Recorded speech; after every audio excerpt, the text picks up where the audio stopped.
When you go through the launch day preparations, there's a lot of moments that kind of stand out to you. One is the kind of the celebratory piece of it, which is that you're walking out of the suit up room and getting in the vehicle that's going to take you to the launch pad. When you close the hatch, that's really when Doug and I are in the vehicle, and it's our vehicle, and we're really in control of the mission at that point.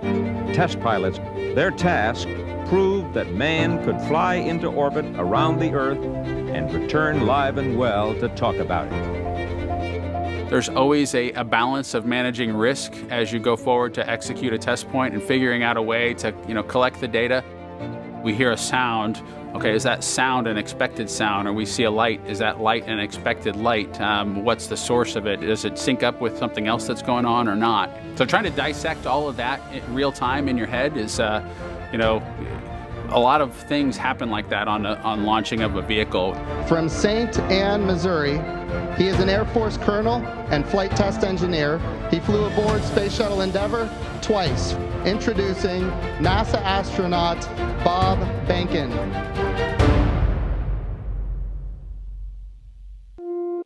My career at NASA has kind of spanned a couple of decades at this point. I arrived with the class of 2000, went through the training program, primarily focused on the Space Shuttle and the International Space Station, learning those systems. Having launched a couple times on vehicles, the second time was definitely different than the first time. You can feel a little bit guilty of, hey, should I study one more thing, or is there one more piece of information I should get? Am I really prepared or not? So that's definitely different between where I was on my first flight and where I'm at right now. It's been really interesting, I think, for both my wife and I to have gone through the process of seeing each other launch in space. I've seen her take that risk and had it be in front of her, and I've done that to her. And there's just something different about watching a rocket launch when there are people on board. You feel a little bit differently about the pit of your stomach, and I can only tell you it's multiplied significantly when it's somebody that you know, and then somebody, of course, that's a family member. It's even multiplied more. For me personally, as a spouse, watching everything that Bob has put into this over the last 5 years, the dedication that he's shown, the perseverance is pretty special. For both of us, though, the way our minds work, it won't be until sort of the mission is complete that you have really a chance to savor it and celebrate it. This is a huge accomplishment for an Air Force flight test engineer to be part of the demonstration mission of a brand new vehicle. It's going to be amazing.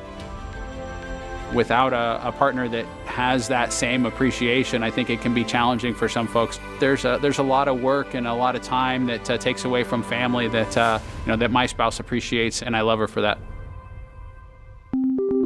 Really, my role on the Demo 2 mission is to make sure that we get this vehicle tested and evaluated so that we can move on to more operational missions at the International Space Station. We've got a lot of objectives on board the vehicle that we need to accomplish to really make sure that it's good to go. We'll make sure all those systems are working during the test flight so that the future missions will have them available even if they don't plan to utilize them. Through years of the NASA team, helping to share that experience and teaching them the lessons that we've learned by going through this. Now there's another capability in the U.S. besides NASA to operate something of this magnitude. When is the last time humans launched on a new vehicle? Certainly on the American side, it's been several decades. Now we're in a time when we've got multiple vehicles under development.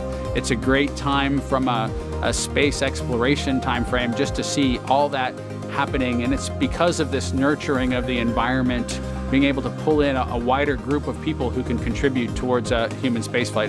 It's a super cool time.